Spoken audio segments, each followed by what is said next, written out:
Ce vendredi 29 juillet 2022 à 19h15, TF1 clôturera la semaine de Demain nous appartient.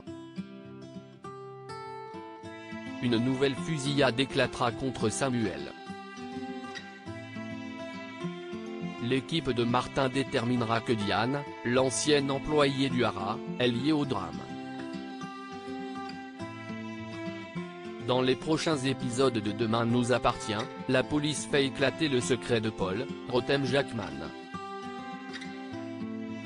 Le palefrenier du Haras de Samuel, Axel Kinner, a le même ADN que Diane, l'ancien employé de Solange Garcia.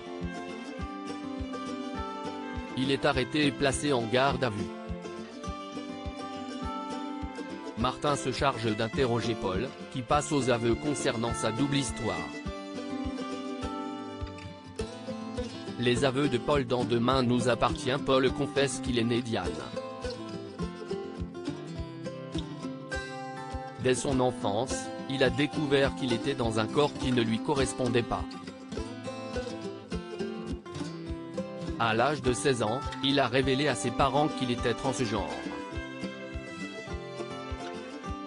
Ceux-ci l'ont mis à la porte. À cette période, Paul était stagiaire au Haras de Solange Garcia. Il y dormait dans les boxes des chevaux. Solange Garcia a découvert son secret et n'en a jamais parlé à personne. Avec les 15 000 € donnés par Renaud, Pierre Denis, en 2012, Paul est parti vivre en Thaïlande, où il a entamé sa transition.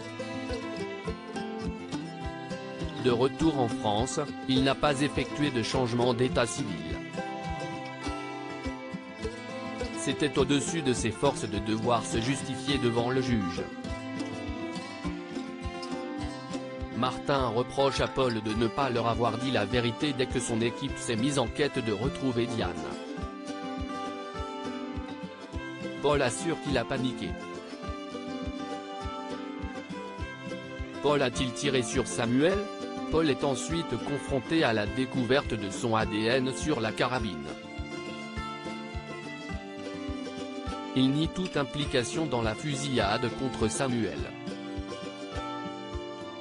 Le palefrenier martèle qu'il s'en sert pour éloigner les sangliers du Haras. Samuel et Renaud sont sous le choc de la révélation du secret de Paul. Renaud se remémore ses moments avec Diane.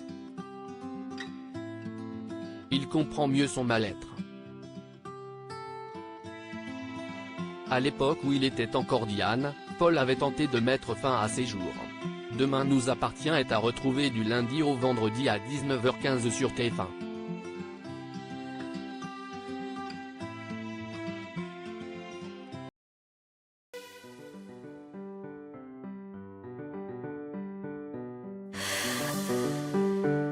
나